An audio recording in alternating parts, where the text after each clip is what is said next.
Ариун Библи маань 66 номтой. Тэгээ 66 ном нь бол нийт одоо 3500 жилийн туршид 44 гэж ер нь тоолдог. 40 гаруй хүн одоо өөр цаг үед амьдарч байсан хүмүүс, өөрөөр газарт ч бас амьдарч байсан хүмүүс. Бурхан өөрийнх нь амьдралд өөрийгөө хэрхэн илчилж тэднэр юу хийлгэснийг баримт болгож тэднэр бичиж үлдээсэн нь өнөөдөр бидний гар дээр байгаа ариун Библи баг. Тэгээ бурхан өөрийнхөө хийсэн зүйлээрээ хийж байгаа зүйлээрээ бидэнтэй харилцаж ярилцахыг тэр хүсэж байдаг. Энэ бол маш тодорхой байдаг баг. Тэгээ би одоо санаж байна одоо 2009 оны 1 сарын 1-ний өдөр бид нэр шинэ оноо өгсөн цуглаан хийсэн ба. Тэгээ бид нэр надад нэг тийм санаа төрөөд юу гэж би асуусан гэхээр ер нь нэг удаан хугацаагаар оршин суух одоо ирэх бүхий ногоон карт ч юм уу иргэн ч юм уу болсон хүн байна уу гэсэн чинь манай сүмд хинч байгаагүй. Тэгээд энэ бол бас манай цуглааны хувьд бас яалж явахгүй залбирах сэдв юм байна гэх. Бүгдээ хамтдаа өнөөдөр тунхаглээ бурхан эзнээс залбирая гэсэн юм. Өнгөрсөн энэ хугацааны турш 10 жилийн хугацааны туршид маш олон хүмүүс өдөр бичиг баримтын асуудлууд нь шийдэгдсэн. Харин гисэн ч одоо ч гэсэн бас бичиг баримттай энэ талаар асуудал шийдэгдэг хүмүүс байж байгаа. Яг яах нь мэдэгдэхгүй. Гэхдээ бид нар өнгөрсөн энэ өдрүүдэд сурсан одоо эзний үгээс сурсан тэр сургаал бидэнд юу гэж зааж өгөх тэр эзэн боломжгүй юм гэж юусе байдаггүй. Хэрвээ таны амьдралд зовлон бэрхшээл байна уу, ямар нэгэн саад байна уу, энд бурхны төлөвлөгөө байна гэж би таныг итгээсэй гэж ятгасаар байгаа. Ямар нэгэн байдлаар бурхны төлөвлөгөө энд байгаа учраас бурхны төлөвлөгөөнд нэг өөр юм тусгагдсан танд илүү дээрэг тэр санаж байгаа байж болох учраас би таныг яг ийм үед анхаарлаа илүү бурханд тавиараа гэж үнэхээр бас өнгөрсөн өдрүүдэд ятгасаар байгаа. Өнөөдөр ч гэсэн би дахиад бас ийхүү ятгахыг хүсэж байгаа. Миний яриа жоохон богинохон байх бах. Өнөөдөр би Авраамийн тухай ярьж байсан яриагаа ингээд үргэлжлүүлээд ярих юм байна. Авраамтай холбоотой түүний амьдралаар бурхны хийсэн ажлыг бид нар зүгээр нэг 2-3 өдөрт ингээд өнгөрч болохгүй учраас үргэлжлүүлээд бид нар энэ талаар ярих болно цаашдаа. Тэгээ өнгөрсөн хичээлээр бид нар яг юу үзээд өнгөрцөн бэ? За бурхан Авраамыг дуудаж байгаа тухай байдаг. Тэгээ Авраам бол Тера гэж хүний хүүхэд. Тэгээ Тера бол одоо 3 хүүтэй байсан байгаа. Тэгээ хамгийн том нь одоо Авраам, 2 дахь хүн Нахор, 3 дахь хүн Харан гэж байсан. За Харан бол одоо эцэг Терага дагаж ирээд Харан одоо Нахор, Авраам 3 хүүтэй эцэг Терага дагаж ирээд тэд нэр одоо халдаа уур гэдэг газраас явсаар тэд нэр яасан гэтэр юунаас нэг нэгтгэн мартцсан. Тэд нэр өөрсдийн амьдарч байсан газраас гараад тэд нэр одоо нэгсэндээ одоогийн Иракийн нутагт хурж ирсэн ба. Тэгээ энэ халдаа уур гэж газарт ирээд тэгээ тэнд Харан гэдэг нэртэй хотын ойролцоо тэд нэр хотод ингэж одоо сууршицгаасан ба. Уг нь тэд энэ 3-ын эцэг Теран хаашаа явж байсан гэхээр Канаан гэдэг нэртэй нутаг руу явсан байгаа. Одоо бол одоогийн байдлаар бол баруун талаараа одоо газар дундын тэнгис, зүүн талаараа одоо мөксөн тэнгис болон Галил нуур, Йордан голоор хилэлдэг тэр Канаан гэж нутгийг тэд анх зорж гарсан баг. Харин тэд явцын дунд ясах тэр хол санагдсан уу? Яг тэр явж байгаад тэр дунд нь таарлцсан тэр Харан гэж газар нь илүү гоё тогтцсон хот санагдсан уу? Тэндээ үлдсэн байгаа. Харин тэнд 3 дахь хүү Харан насурсан баг. Харин Харан насрахаас өмнө тэр одоо 3 хүүхэдтэй болсон ба. За 2 охин 1 хүү юм шиг байна. Яг нэг хүүгийн нэр бол Лот байгаа. Харин тэр Хараны охин Милкатай түүний ах Нахор нь суусан байдаг. За тэгээд тэдний дундаас төрсөн хүүхдийн хүүхд нь Авраамаас одоо яг Авраам болон түүний эхнэр Сарагаас төрсөн цор ганцгүй Исаактай суусан Ребека байхгүй. За ийм холбоо энд гардаг ба. Тэгээ энэ талаар би ярьсан. Тэгээд Авраамыг бурхан дуудахтаа энэ Эхлэл номын 12 дугаар бүлгийн 1-ээс 3 дээр юу гэж хэлсэн гэхээр чи тийм ингэсэн маа. Эзэн Авраамд айлдахдаа чи их нутгаас төрлүүдээс мөн эцгийнхээ гэрээс гарч чамд миний харуулах нутг руу явагдсан. Чамаас би агуу үндэснийг гаргаж чамааг бас би өрөөн чиний алдрыг би агуу болгоно. Чи тэгээд өрөөл болтугай. Чамааг өрөөгчийг би өрөөж, чамааг хараагчийг би харна. Газар дэлхийн бүх овог чамаар өрөөгдөх болно гэсэн байна. Энд Авраамтай бурхан яг ингэж ярьж эхлэх үед Авраам энэ бурхан өөр бурхан байна гэдгийг мэдсэн баг. Үүнээс өмнө Авраамын Авраам Нахор Хараны болох тэр бол өөрийнхөө гараар юм шүтэн босгосон тухай байдаг. Гардаг. Тэгээд тэр шүтэндээ тэд нар мөрөгдөг гэсэн баг. Түүхчдийн яриагаар бол яг энэ тэр үед бол ерөөсөө хүмүүс бурхныг сайн мэдгүй юм төөрөлдсөн байдалтай яг бурхан хин юм бэ мэдгүй. Тэгээ хин нэгэн юм сүртэйхэн шиг хөшөө босох юм бол энэ магадгүй бурхан байж магадгүй гэж боддог. Тэгээ хүмүүсийн айдас дээр түшгэлсэн, мухар сүсэг дээр түшгэлсэн, баяжих хүсэл дээр түшгэлсэн янз бүрийн шүтэнүүдийг хүмүүс бий болгож ирсэн баг. Харин Терагийн том хүү Авраам тэр бурхныг илүү ихээр хайж ирсэн юм шиг байгаа байхгүй. Тэр Скватер канон дээр нэг ховдог гомб гэдэг лээ нэг тухайн үед нэг 70 тухай өндөр майдрын юу байсан шүү дээ. Тэрний хумсан дээр тогшоод хэлж яадаг шүү дээ. Үнэндээ чинь хоосон шүү дээ гэж дээ. Тэр яг нөгөө шүтэн шүтэж байх үе таах эргээд санах юм бол би ч гэсэн гамданд очиод зөндөл мөргөж ингэж явжсэн. Тэгээ шүтэн шүтэж байх үеэ би эргээд санах юм бол тэр нэг хоосон юм л мөргөд. Тэрийг би мод гэдгийг мэдж байгаа, тэрийг би гуйл гэдгийг мэдж байгаа, тэрийг би алт гэдгийг мэдж байгаа, зис байгаа гэдгийг мэдж байгаа. Тэр хүний гараар бүтээгдсэн гэдгийг мэдж байгаа. Тэгээ яагаад ч юм тэр шүтэнүүдийг заавал нөгөө тэр тэнд мөргөж байгаа хүмүүс нь тэнд байгаа ламнар нь тэр дугуйч ламнар нь тэр ингэж арчилж явах хэрэгтэй. Тэгээ миний сэтгэлийн мухар цаана нь ямар бодол дандаа явж байгаа гэхээр хэрвээ энэ бурхан юм бол яг ингээ яриад байгаа хүнийг бүтээсэн, орчлон ертөнцийг бүтээсэн бурхан юм бол яагаад хүн энэ өөрийнх нь дүр төрхийг газар дээр ингэж арчилж явах хэрэгтэй бол гэж. Тэгээ энийг бол хүмүүс айгүй амархан тайлбарлаж байгаа юм л та. Бурхан өөртөө үйлчлүүлэхийн тулд энийг хүмүүсээр хийлгэж байгаа юм. Надад бол яагаад ч юм жоохон арчаагүй санагдаад байдаг гэсэн. Тэгээ би өөрөө арай л илүү арчаагүй амьдарч байсан учраас яалтчихгүй тэнд очиод нэг тостой нэг тэг шонд нь очиж мөнгө наагаал. Яагаас тэр нь тийм амар тостой байсан. Тэгэл тослол байдаг юм шиг. Тэгэл янз бүрийн хурднуудыг очиж эргүүлээл тэгэл өстө тусалж өөрчлөлт гарахгүй минь. Тэгэд миний зүрх сэтгэлээс ерөөсөө тэр бурхан гэдэг ойлголт алга болчихсон юм. Аав ээжийг харахад би ёс заншлыг үйлдэж байгаа хэдий ч миний сэтгэл дотор хизээж би бурханыг олоогүй байсан юм. Анх би Христийн цуглаанд ирсэн тэр өдөр надад Христийн тухай хин нэг ярьж өгсөн. Тэгээ би тэнд ингээд маш олон хүмүүс ингээд өөрөөсөө миний амьдралд бурхан ингэж өглөө тэгэж өглөө залбирлыг минь сонслоо. Би эхлээд жоохон гайхсан. Ингээд бурхантай ярих дээр тэр шууд ингээд өө сайн уу гэд ингээд ярих юм бах та гэж бодсон. Харин бурхантай хамгийн түрүүлээ тэр надтай яг ингэж ярьж байгаа юм байна гэдэг тэр мэдрэмж бол надаас ирсэн мэдрэмж байгаагүй. Би тэр сэрүүн байсан. Би тэр үед гэгэн цагаан өдөр байсан. Би бурхан минь надтай яриач гэж явахад миний зүрх сэтгэлд ингэж орж ирсэн яг тэр зүйл. Панган. Би дотроо нэг юм харах шиг болсон. Би яг дотроо яг түүний дуу хоолойг сонсох шиг болсон. Тэгээ би бурханы дуу хоолой яаж сонсогдгийг би тэгэд ойлгосон. Бидний зүрх сэтгэлд ярьдаг. Бидний зүрх сэтгэлд өөрийгөө илэрхийлдэг. Тэгээ урд нь хизээж авж байгаагүй тэр бодит мэдрэмжийг би ягаад та хэн бэ гэж асуусан ба.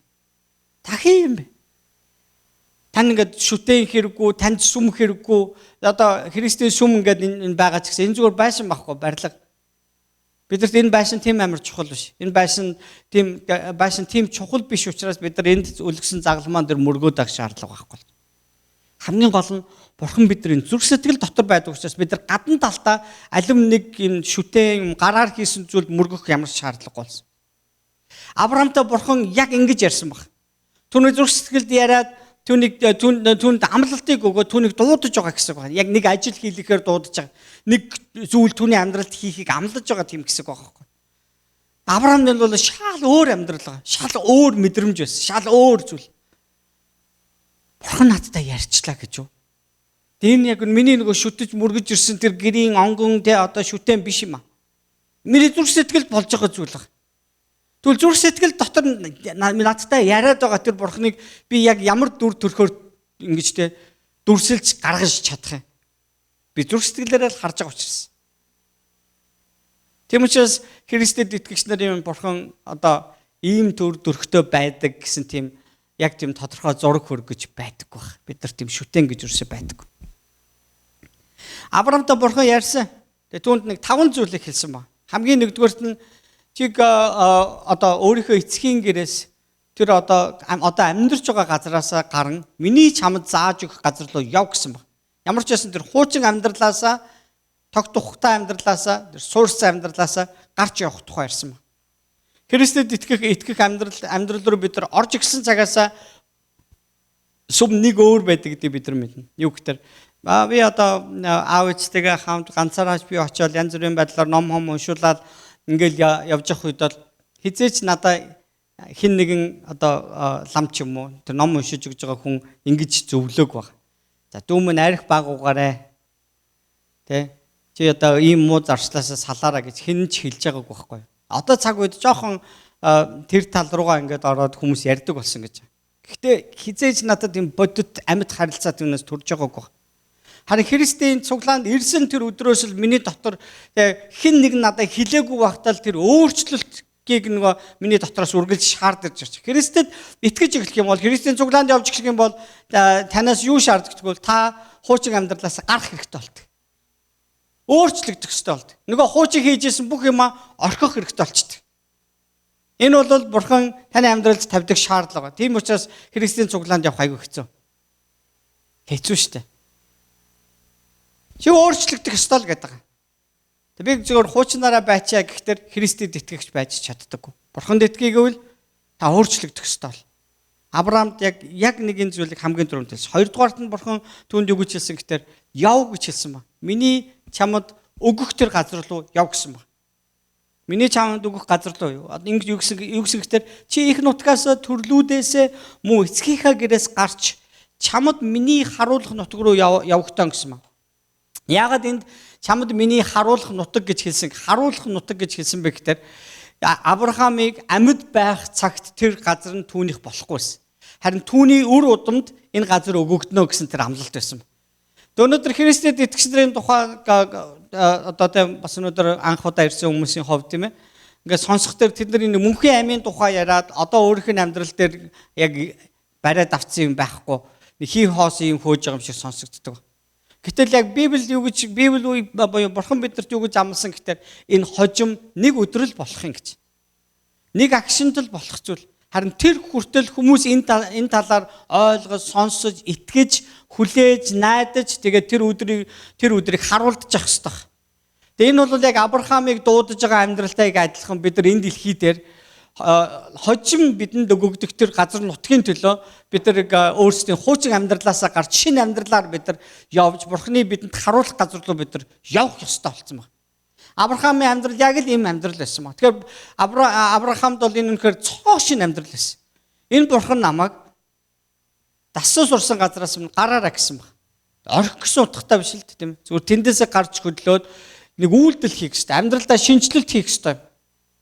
Тэгээд бүр өөрт нь харуулах, өөрийг нь амьд байхад өгөгдөхгүй тэр газар руу итгэлээр явах тухай энэ Бурхан ярьж байна. 3 дугаарт нь түүнийг өрөөх тухай хэлсэн байна. За энэ юу гэсэн гэхээр чамаас би агуу үндэснийг гаргаж, чамааг бас би өрөөн, чиний алдрыг би агуу болгоно гэж хэлсэн байна. Яг одоо чамаас би үндэснийг гаргана гэсэн тэр үгэн дотор нэг тийм тухайн үеийн нөхцөл байдалтай зөрчилж байгаа нэг хэсэг байна. Юу гэхээр Авраам яг энэ үед 75 настай байсан. Түүний эхнэр Сара 65 настай байсан. Хоёлаа ер нь Сара буюу одоо Авраамын эхнэр нь хүүсэр эмэгтэй, хүүхэд төрүүлж чаддгүй эмэгтэй байсан учраас тэр хоёр ямар ч хүүхэдгүй байсан баг. Харин Бурхан чамаас би үндэстнийг гаргана гэж хэлгэж үндэстэн гэдэг чинь өчнөөн сая хүний тухай ярьж байгаа шүү дээ. Тэ? Хэдэн 100 мянга сая тэр бомж хүний тухай ярьж байна шүү дээ. Гэтэл тэр хоёрт одоо нэг ч хүүхэд байхгүй байхгүй. Бас ирээдүйн тухай яриад эхэлсэн. Ирээдүйн тухай яриад. Тэгээд дээрэс нь нэг асуудал нөхдөр 75 та өвгөн 65 та эмгэн хоёр байгаа байхгүй. Хүүхэд төрүүлнэ. Тэр хоёрын дундаас үндэснийг Бурхан бий болгоно гэсэн байна. Харин бид нар Еврей ном буюу Шинэ гэрээн дээр бид нар 11-р бүлэг дээрээс харах юм бол Авраам үүнд итгэсэн маа гэж хэлсэн байна. яг баг ингээд өөрсдийгөө өгсөн мэт тооцож байсан тэдэнд бурхан энэ үгийг хэлэх үед бурхан оргуу хоосноос орчлон ертөнцийг бүтээсэн юм чинь тэр үүнийг хийж чадна гэдэгт итгэсэн юм а гэж үтсэн байгаа байхгүй. Авраам итгэсэн учраас л Библиэлд энэ бичигдсэн байгаа байхгүй. Тэгэхээр өнөөдөр магадгүй таны амьдралд шал боломжгүй санагдаж байгаа тийм асуудлууд байгаа бах тийм ээ. Шал боломжгүй санагдаж байгаа асуудлууд байгаа. Гэхдээ ерөөсөө хэдхэн сарын өмнө манай зоргоо 102-ын хувьд юу боломжтой байсан юм. Энэ дуусаагүй өшөө үргэлжлэн тэр юу хийж чаддгаа үнэхээр харуулах бол бид нар энэ яриаг ярьж эхлэхээс өмнө юуны бид нар нэг за одоо нэг сар ших болчихсон болоо. Сар шихугийн өмнөхд бүтээсэн өдөр бид нар ярьж байхдаа бурхан тэр сонгож авсан тэр Израиль гэж үндэстнээ тэднийг бусдын дунд итгэлийн нэгэн ийм одоо үлгэр жишээ бурханд итгэвэл хэрхэн өрөөгддөг, бурханд итгэвэл хэрхэн зөв болгогддөг тийм ээ. Бурхан өөрийнхөө хайрладаг хүмүүсээ хайрладаг үндэстнээ хэрхэн өрөөдөг юм бэ гэдгийг харуулахын ийм одоо үлгэр болох ёстой үндэстэн. Бурханы өөрийнх нь нэрийг мартаад хэмэл шүтээд бузар муу юм хийж эхэлсэн. Тэгээ үүнээс нь болж одоо бурхан тэднийг шийтгсэн ч гэсэн тэднийг эргээж авчрах тухай ярьсан байгаа бурхан. Тэгээд ингэж хэлэхдээ юу гэж хэлсэн гэхээр би тэд нар миний нэрийг гутаанд оромжилж өөр үндэстнүүд тэр химэн шүтдэг хүмүүс намайг мэддэггүй хүмүүс намайг доромжилсан юм а гэж. Гэхдээ би өөр намайг доромжилсан намайг миний нэрийг гутаасанд энэ үндэснийг би буцааж авчирж байгаа шалтгаан нь би өөрийнхөө эхлүүлсэн зүйлээ гүйцээдэг. Би намайг надад хийдгээр муу хандсан ч тэднийг уучлан өрөвдөж инэрдэг бурхан гэдгээ би байдаг гэдгийг тэднийг ямар ч хүнд хэцүү нөхцлөөс суг тутан гаргаж хэрхэн босгодог вэ гэдгийг би харуулахын тулд тэдний төлөө би энэ сайныг хийнэ гэж хэлсэн баг. Израильчууд ерөөсөө сайн юм хийх тухай бодог байсан баг. Харин бурхан тэднийг хичнээн муу байсан ч засаж авж байгаа нь би бол амьд оршигч бурхан гэдгээ тунхаглахын тулд гэсэн баг. Заримдаа амьдралд ингээд үнэхээр яг ойлгогдохгүй олон асуудлууд гарч ирэхэд би таныг ингэж бодосоо гэж хүсэж байгаа. Эцэд хийж чадахгүй юм гэж ерөөсөө байхгүй шүү дээ. Марк номын 10 дугаар бүлгийн 27 дээр тийм ээ. Түүний хувьд бүх юм боломжтой гэж хэлсэн байна. Харин хүний хувьд боломжгүйч бурханд бүх юм боломжтой гэсэн байна. Заримдаа бурхан бидний залбирал гуйлтанд шууд хариулдаг. Өө заа гэж аваад өгчдөг. Заримдаа жоохон хүлээж өгдөг. Тэр нь хэсэггүй хугацааны дараа. Ягдгүйл ямар нэгэн юмыг түүнээс өмнө бурхан хийж гүйцээхийн тулд гэдэг. Оюун гавьтаар өчигдөр Walmart-аас хурмынхаа бичлэгийг ингээд кассетнаас DVD болгуулсан байхгүй. Тэгээд тэгсэн чинь тэнд ингээд нөгөө илүү DVD Walmart-ийн илүү DVD гарч илүү 2 цагийн бичлэг гэдээ надаас илүү мөнгө авбаа.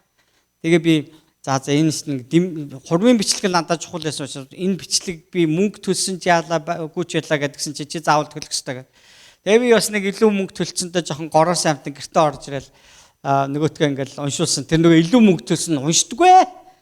Тэгээ эхлээд би хурмынхаа бичлэгийг хуулж авчгаад нөгөөтгөө хийсэн чинь бас ажиллаж байна.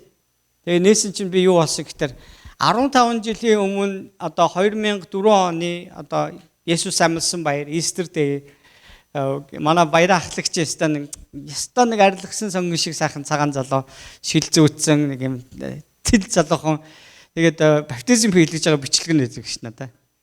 Тэгээ би за баяраа ахлагчаа одоо би баптизмын чинь бичлэгийн төлөө мөнгө төлсөн шүү. Ямар ч айгүй үн цэнтэй бичлэг байсан мэн. Тэгээ хормыгоо бичлэгийг үзчихсэн чинь одоо хэн манай пүрөө отгоо хоёр тэнцэн гэсэн. Амар залуу шүү дээ.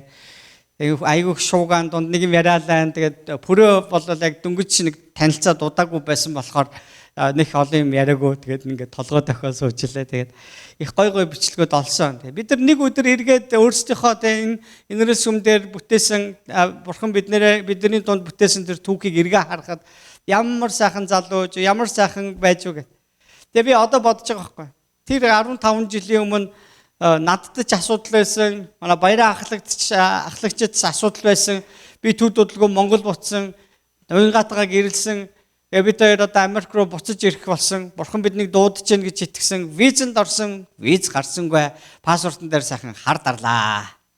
За одоо бурхан минь таны хүсэл мөн үү биш үү гэдэг нөгөө хормон дээр одоо би яагаад бас пүрүү хот хоёрыг ярьсан гэхээр хормон дээр ингээ баахан хүмүүс ингээд зааст Америк одоо Америкт очиод энэ бичлэгээ үүсгэхэлгөө Америкт очиод манайгаа харж үзээрэй гэсэн хүмүүс Америк байсан байхгүй. Тэгээ яг нэг тоглоом хийжлээ юм л да. Тэгээ одоо үйлчлэл нь сайн уу маань уу гэдэг. Тэгсэн чинь бид хоёр бүтэн жил ингээд Улаанбаатарт байсан шүү дээ. Тэгээ дараагийн виза авахын тулд бичиг баримтаа зөвөр бүрдүүлэхийн тулд харин бурхан минь яагаад та үүнийг хоош нь татчихвэ гэж асуугаад байсан бидний залбиралгуулт дараа нь бид нар яг үнэхээр виза аваад энд ирсний дараа ойлгосон ба. Бурхан бүх юмыг төгс хийдэг. Заримдаа үнэхээр бидний яарч байгаа цаг бол бурханы цаг биш үү? Тийм учраас бурхан өөрийнхөө цагаар л тэр хийн. Бид нар бурханыг яаруулж үнэхээр чадахгүй. Тийм учраас та бурхантай алхаагаа жигд болгох хэрэгтэй байхгүй. Би одоо цаг хугацааны туршид ингээд дандаа өндөр найзуудтай байсан ба. Хамтдаа нэг ингээд хол алхах болох юм бол би бараг хажууд нь гүйдэг байхгүй. Тэгээ би жоохон өндөр хүмүүст татархдаг нь тэр байгаа шүү тийм ээ. Мэдж байгаа шүү. За тэгээд би тэндээс би дандаа юу сурсан гэхээр би тэр өндөр хүмүүстэй ингээд цуг нэг хэд хоног алхаж байгаа дараа нэг намхан найзуудтайгаа нийлээ алхах дээр зэрэг чи яагаад ингээд хурдан алхаад байгаа ингээд загнуулдаг байхгүй. Тэгэхээр хамт алхаж байгаа тохиолдолд бид нар алхаагаа цуг тааруулах хэрэгтэй байдаг. Тэгвэл бид нар бурхантай алхаагаа тааруулах хэрэгтэй гэсэн. Яаж? Зүгээр л хүлээх байхгүй. Залбир, хүлээ. Залбир, хүлээ. Тэгээ бид нар үнэхээр түүний тэр цагаар түүний хийж байгаа зүйлийг бид нар харна гэсэн үг байхгүй. Тэгэхгүй бол бид нар ч амар яаруу штэ. Бүх юм ингээл одоо гэдэг хүмүүс учраас тийм ээ. Би одоо яг нэг жоохон 3 настаас байн харж штэ бид хоёр. Нэг юм нэгчих юм бол яг одоо л гэл ингэ. Яг одоо. Тэгээд нөгөө үгүй жоохон байж үгүй одоо. 7 хоногийн дундуур сүмрүүгөө явмаар байна гэж байгаа штэ. Бишээ бүтэнсэн өдөр штэ. Яг одоо явмаар байна гэж байгаа байхгүй тийм. Тэгэхээр бид бурханы өмнө яг ийм байдаг. Бурхан минь яг л одоо хийхгүй бол одоо өөр арга алга гэдэг ингээд дараад идэг. Харин хэн нь илүү их мэдэх вэ? Тэ? Бидний амьдралыг эргэн тойрон бүх орчлон хорвоо ертөнцийг бүр ингээд өөрийнхөө зүгээр л хүслээр эргүүлж байгаа бурхан мэдгүй энүүх үеинд өөрийнхөө асуудлуудын зүгээр урдаа тохиолдсон асуудлаа шийдэж чадахгүйгаа би илүү мэдгүй. Бурхан бүгдийг мэдчихэж байгаа шүү дээ. Халелуя. Бид бол нэлээд олон жил амьдарчээж амьдралын туршлагаасаа эргэж хараад жоохон хүүхдүүдэд миний хөө тэгдэггүй маа эн чинь ингэж явдгуумаа гэж ярьж чадж байгаа л болохоос ш. Үнэн дээр ирэх 10 жил, 20 жил, 30 жил, 40 жил намайг юу хүлээж байгааг би юусоо мэдгүй. Харин хэн энийг мэдж байгаа гэж бурхан мэдчихдэг. Тэгээ би та бүхэнд ярьсан ба. Авраамд бурхан энэ амлалтыг өгж байхдаа 5 зүйлийг өгсөн. Нэгдүгüүрт нь тэр өөрийн хуучин амьдралаас гарч яваарай гэсэн баг. Тэ? Гараарай гэсэн. Хуучин амьдралаас гар гэсэн. Хоёрдугаарт нь түүнд харуулах тэр нутаг руу тэр явах хэрэгтэй байсан баг. Тэгээ тэр нутаг нь бас яг Ясүмэн дээрээ яг өөрийнх нь амьд авах цагт нь өөрийнх нь болохгүй ч гэсэн үр удамд нь өгөгднө гэсэн баг. За нэлээд том ихтгэл шаардаад байгаа. 3 дугаарт нь түүнийг өрөөхтөө би чамаас үндэснийг гаргана гэж хэлчихсэн байждаг. Одоо өөрт нь нэг ч хүүхэд байхгүй. Тэгээ эхнэр нь хүүхэд төрүүлэх чадвар байхгүй. Тэгээ одоо бурхан л хийж чадах зүйл байхгүй юу? Бурхан л үүнийг хийж чадна. Нэг хүн тэгэж залбирсан байна. Нэлээд алдартай би дандаа нэрнэн дээр асуудал байдаг учраас ингээд мартсан. Гэхдээ тэр хүн ингэж хэлсэн.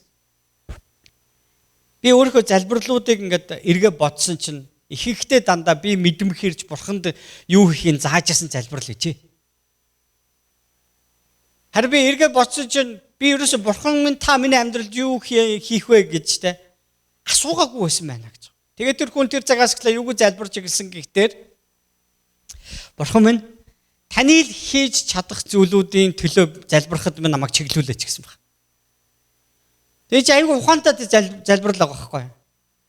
Бидний өөрсдөө хийж чадах юмнууд бол бид нар ингээл хийчих штэ. За ханаад хүрчлээ бид нар ойлгодог ш. За нэг 3 4 за нэг уртдаа 7 хоноо л гайг болчихно. Мэддэг болол үнэхээр хүнд өвчин байвал яах вэ? Манай манай Америк өвөө одоо тэр эмнэлгийн орон дээр тал бие мдээгүй болсон ингээ хөвтөж явах үед очисон хүмүүс мэдчихэж байгаа шүү дээ. Ямар амар хэцүү харагдчихсэн. Үнэхээр нэг юм хүнд юм дундуур ингээ ороо гарлаа шүү дээ.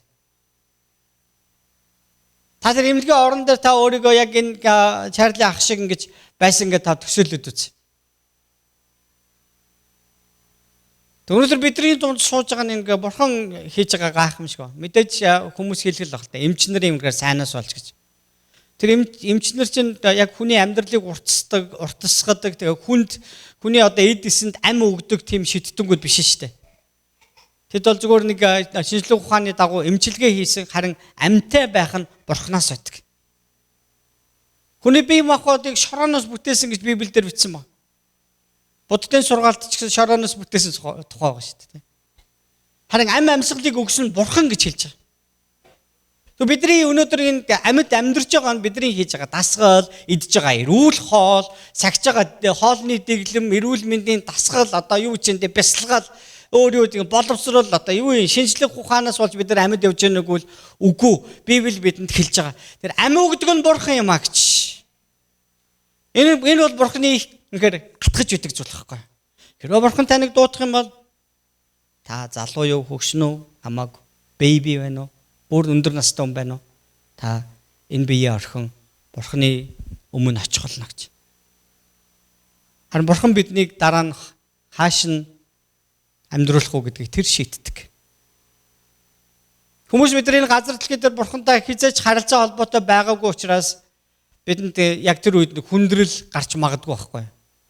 Жишээ нь одоо нэг монголчууд бид нар айгүй хийдэг штэ. Танил тал гэж асар хүчтэй юм байдаг штэ.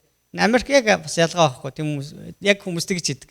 Энэ одоо улс төр таньдаг хүнээ л оруулна штэ. Танихгүй хүнээ авчираад шууд ажилтараа заа чи улсын гадлаа зүтг гэд хэлэх бол айгүй хэцүү. Таньдаг хүн байх штэ. Танил айгүй хэрэгтэй. Монголчууд бид нар бүгдээрээ танилын дагуу үнийг хийдэг штэ. За би цэрэгт очлоо. Тэгээ одоо нэг сүртэй биш л дээ. Тэгээ нэг жилэл байсан ч гэсэн тэгээд тэнд очоод эхний одоо анги дээрээ би 132 гэж ангид байсан. Тэр маш олон цэрэгтэй. Тэгээ тэн дунд бол ерөөсөө би нэг амтан болсон. Нуруу муруу ингээл бүх юм хатагтаагүй газар байхгүй 2 3 хуруу ганц хуруутцсан тий хувц муцаа ингээ байнга дээрэмдүүлээстэй нэг юм сони юм өмсөж явждаг.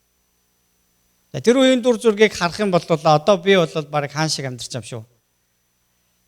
За дараа нь 2 сарын дараа нэг өөр анги руу шилжлээ. Миний одоо би тэнд ингээл хуруу маань идэлээ тэрнээсээ болоо нуруу бас ингээ хатагдцсан зүүн баяжээс зүүн цагаа гартаа газар штэ.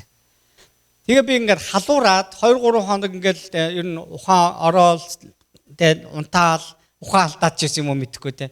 Хоол мол идэж чадахгүй ингээд яг нэг он солигдчихсэн үе байгаа. Тэгээ 92-оос 93 он биш 93 он гарч ирсэн үе байхгүй. Тэгээ 93 он гарч ирсэн. Тэгээд яг 1 сарын 1-ний өдөр нь би өглөө ингээд сэрсэн чинь миний орон дээр нэг юм залуухан офицер суужсэн. Ахлах дислэгт цолтой. Холбооны юлтай юм аа. Тэгэл ингээд сэрэл ингээд харсан чинь за миний дүү сайн уу гэлтгч. Шал танихгүй их гоё залуу.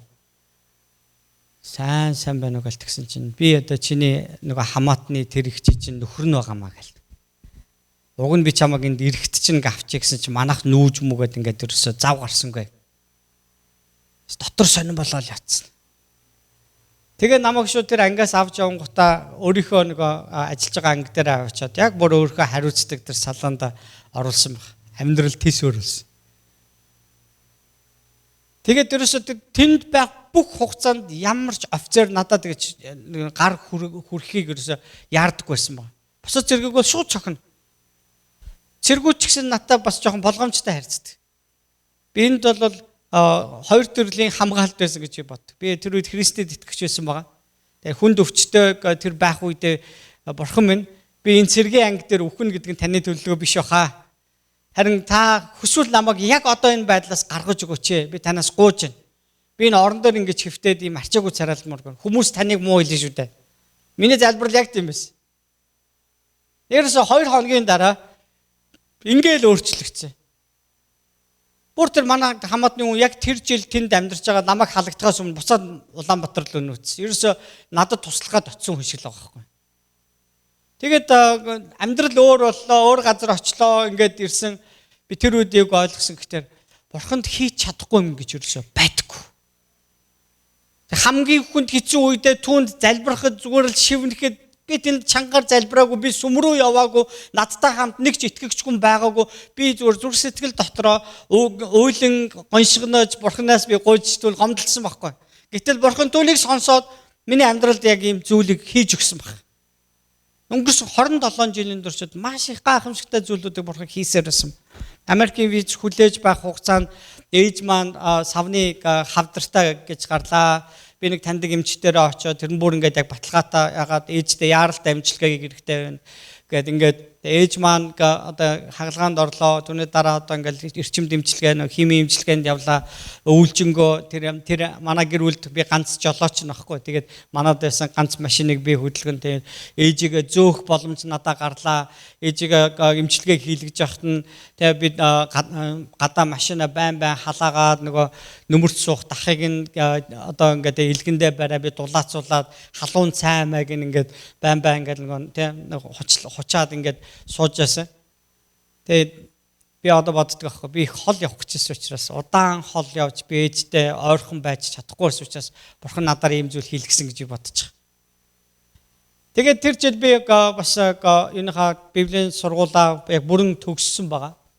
Тэгээд би бас пастор гэж томилогдсон. Тэгээд пастор гэдэг бол цол хэрэгэн биш. Энэ бол үүрэг байгаа. Тэгээд би Америк руу одоо Америкт амьдарч байгаа монголчуудад Есүсийн тухай ярих тэр үүргийн дагуу томилогдсон ба. Тэрнээс хойш удаагүй виз гарсан. Тэгээ виз авахаар орох үед Америк элчи юу гэж хэлсэн гэхээр өмнө нь чамд нэг виз өгөөгүй гаргахтаа тэр консул юу гэж хэлсэн бэ? Би хэлсэн. Нэг тэмдэглэл үлдээчээ гэсэн. Тэгээд хэрвээ зөв материалаа бүрдүүлээд ороод ирэх юм бол чамд виз өгөх байлаа гэж. Харин тиймэрхүү битцсэн байна. За орой ирээ виз аваарай гэсэн.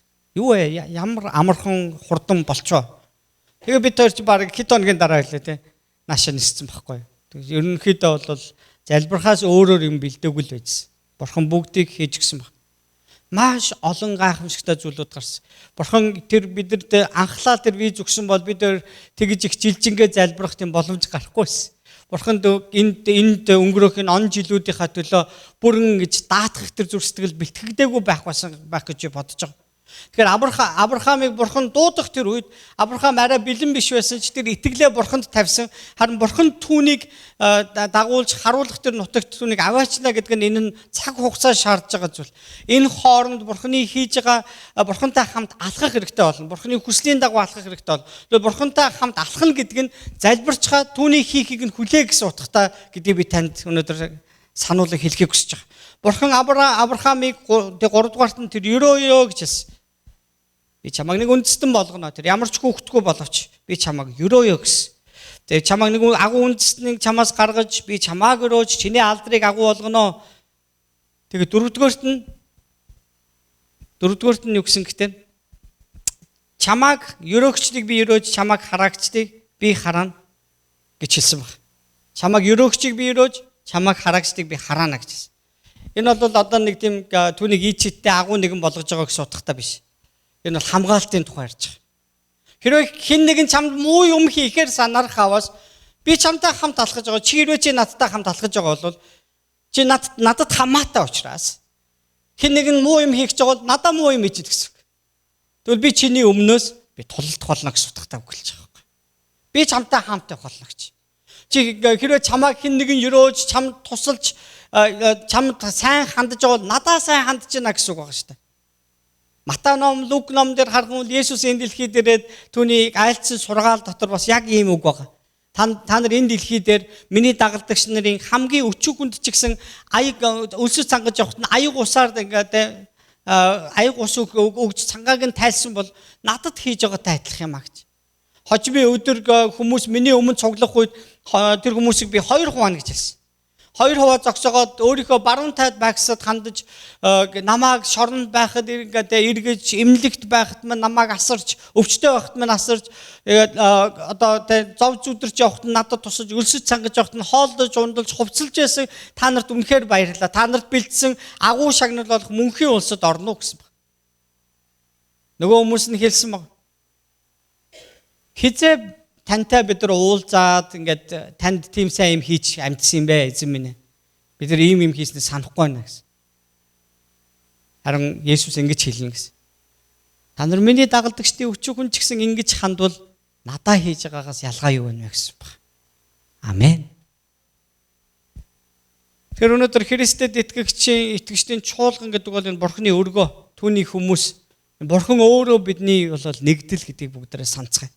Тэгээ Бурхан бидэнд юуны тухай ярьж байгаа вэ гэхээр энэ дотор байгаа сул доройч бай, чадвартай бай, чадахгүй ч бай, ярьдагч бай, ярьж чаддаггүй ч бай, бүх хүмүүс энэ Бурханы өчүүг дагалдагчдын хамгийн өчүүхэнд ч гэсэн бид нар Бурханд үйлчилж байгаатай адилхан бид нар үйлчлэх ёстой гэсэн. Яг гэвэл тэр хүний цаана Бурхан байгаа байхгүй. Амен. Тэгээ Есүс баян хэлж байгаа шүү дээ. Та нар хүмүүсийг өөртөө яаж хандаасаа гэж хүсэж байна. Тэр үгээр хүмүүс та нар эргэж ингэж хандаарай гэсэн баг. Авраамтай хамт байх, түүнийг хамгаалах тухайга Бурхан ингэж хэлсэн. 5 дугаарт нь чи бол бусдад ёроол болно гэж хэлсэн баг. Газар дэлхий чамаар дамжуулан өрөөгдөх болно гэсэн. Газар дэлхийн бүх овог чамаар өрөөгдөх болно гэж хэлсэн баг. Өөрөөр хэлбэл ёроолийн сувг болно гэж хэлсэн баг. За ингээд нэг юм асуудал их гардаг. Юу гэхээр за миний гартын нэг гоё кофе байна. Эхнэр маань одоо авч гисэн. Хүүтэн ч гэсэн бас гоё амтай барьж. За яг одоо би өмнөх хэрглэж байгаагийн хувьд кофеийн чухлуу, аягын чухлуу.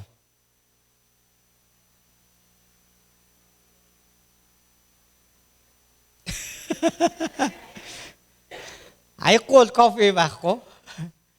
Кофег бол хоосоо аягарч би яах юм? Хоёулаа чухал ан тийм ээ. Гэхдээ яг нөгөө хэрэглэгдэж байгаа нь яг гол хэрэглээ нь юу вэ? Гол надад ашигтай байгаа нь юу вэ? Кофе нэг. Тэгвэл энэ кофе бол та бид биш байхгүй юу? Харин хоосон аяг нь та бид гэсэн үг. Ашиглагдаж байна. Магадгүй их биеийн та байж болно.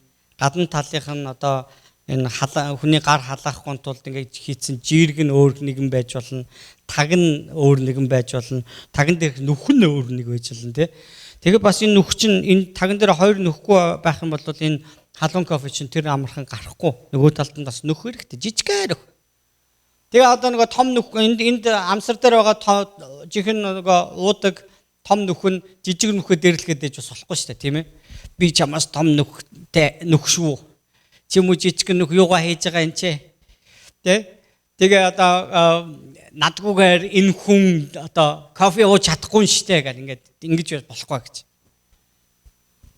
Жижиг нүх байхгүй бол том нүхээр кофе гарахгүй. Нөгөө уух гэж байгаа нь амаа түлээд байна гэсэн. Гарах гэж хэцүү. Тэгээд тэр эцэст нь тэр тагийг авч яхах зур арга. Бидэнд Бурхан биднийг бусдад өрөөл болгохын тулд биднийг ямар нэг байдлаар хэрэгжилж байгаа. Библи бидэнд хэлсэн байна. Хайраар хийх хэрэгтэй гэж хэлсэн байна. Хайрын тухай үргэлжинд сануулan хэлсэн байна. Амен. Тэг яагаад Бурхан Авраамд ийм зүйлийг хийж байгаа юм бол Авраам Бурханы төлөө агуу юм хийсэн байсан уу үгүй байгаа. Харин Бурхан зүгээр түүнийг сонгосон байна. Нэг ажил дуутахаар сонгосон байна. Та бусад өөрийнхөө найз нөхөд хамаатан садны дундаас та өнөөдөр эхлээд ингэж Христэд итгэж болсон бол тэдний дунд үйлчлүүлэхээр таныг Бурхан сонгосон байна гэж утгатай байгаа. Тэгээд энэ дуудлагыг өгж байгаа. Та энэ дуудлагын санаараа бидэнд үнэхээр яг Авраамтай адилхан бүр энээс ч илүү агуу том дуудлагыг Бурхан өгсөн байгаа шүү дээ. Бидний хуучин амьдралаас гараараа гэж дуудсан байна. Тэгээд бидэнд өгөх тэр мөнхийн ирээдүр рүү яваараа гэж тэр биднийг дуудсан байна.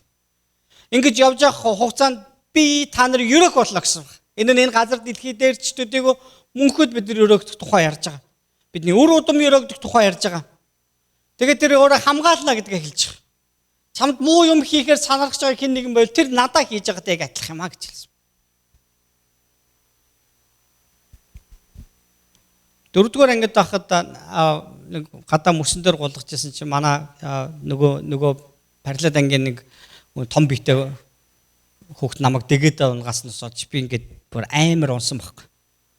Гэсэн миний нэг найз нэлээд жижигхэн биетэй даваасар ингээд нэлээд хөдөлгөөнтэй нэг хүүхдээсэн. Тэр намайг өмөрөөд нөгөөдөгтэй чинь зодтолтоод нармаг нээчлээ. Мөрөгцсөн ч лөө цогцсон ч лөө. Энэ хамар нь ингээд нэг цаашаа орчдөг штэ тий. За тэгээ байжсэн чинь ингээд маргааш нь өдөр ингээ уг амралтын өдөр байсан хагас өдөр. Тэгсэн чинь манай хаалга ингээл дуурсан ба. Тэгээ би ингээл коридорт явж байгаа хаалгаа онгойлгосон чинь ингээл юм нэг шар өчиг. Ээж авдаг өрөөгөл манай ангийн нэг охин өгөөл явчлаа. Тэгээ би нөгөөдгөд нэг уншсан ч юм байхгүй ингээл авчаал. Ээж нь одоо багш өгсөн ингээл авчаал өгсөн чинь манай ээж уншингуудаа пак гал намайг алгацсан ба. Би гайхаад юу болж өөр ингээ гайхаад яс. Чи өөрөө уншиж надаа гэсэн. Ингэсэн чинь танаа хүүхэд одоо параллел ангийн нэг хүүхдийн нүдийг сохолсон хэрэгт оролцсон тэр эцэг их нь айл нэг нь хүүхдэд дагуулад ирнэ гэсэн. Тэгээ яг хүүхдийн нүд сохолчлоо л гэж бодсон.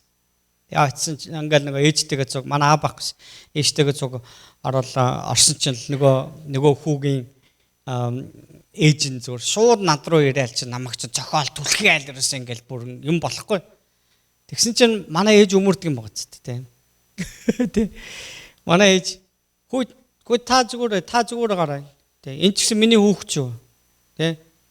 Яг юу болсон яасан би ерөөсөө мэдээгүй шүү. Та дахиад илүү үйл хийх хэрэггүй гэдэг. Ээж жоохон уг нэг зөөлөн хүн шүү. Тэгэхэд ингээд намайг өмөрсөн баг. Би жоохон ч гэсэн уужрахгүй. Яалч хүний нүд сохолцоод байгаа шүү тэр чинь. Тэгээ одоо шорон морон гэж бодож байгаа шүү. Одоо 4-р ангийн хүүхд шорон явд юм болоогүй юм байна. За тэгээ яасан чи манай ангийн багш ч гэсэн эхэндээ жоох нөгөө тим захаа бичээд ингэсэн тэгээ нөгөө ээж нь над руу ингээл амар дайраад ингэдсэн чинь манай багш ч гэсэн өмөрөх шинжтэй болоо. Тэгээ ингээд яг жоох ингээд за одоо ямар ч ясан нэг эмнэлгийн төлбөр янз бүрийн юм ингээл яригдаал ингээл ясан манай ээж манай хүүхдийн буруу болвол тгийо ингээ гээл. Тэгээ яг юу болсон ингээд надаар яриулсан. Тэгээ эцэстээ нөгөө тэр хүүн намайг одоо дээрлэгсэн болоод манай нэг найз түүнийг нь өмөрч цогсон болоод ингээд юм болчихсон баг. Тэгээ нөгөө зодулсан хоёрын харьцаа бол нөгөө манай өмөрсөн найз маань ийм намхан нөгөөдг нь ийм залуухгүй юу. Бараг 2 метр. Тэгээ ийм юм болсон. Тэгсэн чинь яг тэр нөгөө хамар нь нөгөө хавдаад тэр ингээ нүдээ тагалчихгүй юу. Тэгтэр сохорцсон байна гэд айлын нөгөө ганц хүү байсан болохоор жоох эрэхтүү хүүхд тэгээ хэлцээ. Бөө асуудал мандсан. Тэгээ тэр үед би яг нөгөө юуг аягүй мэдэрсэн гэхтэр одоо ингээд за тас баларлаагаа бодоод ингээ явж явах үед миний хажуудаас намайг ингээд нөгөө асуудалд хитггүй ингээ унчхаас хамгаалахаар өмөөрөхөөр ийм хүмүүс байгааг мэдрэх хэвээр надад аягүй гоёсэн байхгүй. Энэ шиг өнөөдөр бурхан тэр агуу хүчрэг бурхан тантай хамт байна гэж амлаж байгаа амлалт бол үнэхээр агуу амлалт байхгүй. Тэр тантай хамт байна, тэр таныг өмөөрнө гэдэг. Бүр Еврей номон дээр тэр одоо шинэ гэрэн дээр олон удаа дурдж хэлсэн шүү дээ. Бид нэр бурхны өмнө биднийг өмгөөлөгч тэр мөнхийн өмгөөлөгчтэй байгаа юм агшилсан. Тэр нь Есүс Христийн тухай ярьсан баг. Есүс Христийн тухай ярьсан баг. Есүс Христийн загламаа дээр хийсэн зүйл юу вэ гэхээр хүмүүс бид бурхнаас салж гэм нүгэл үйлцснээр бурхны өмнө бид тоо томшгүй өртөө болсон. Бид нар нүгэлтэй болсон. Бурхан шудраг учраас бузар мууг тэр шийтгэлгүй орхихгүй гэсэн баг.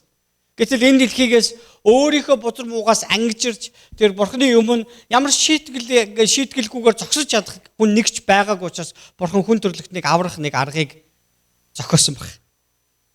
Тэгээд түүний цорын ганц хүү энэ дэлхий дээр хүн төрлөختний өмнөөс тэр ариун гимгүү ариун нэгэн бурхны хүү нэг мөсөн нэг дор өргөл болж бүх хүмүүсийн гим нүглийн төлөх ёстой тэр төлөөсийг төлөх явдлаасан баг.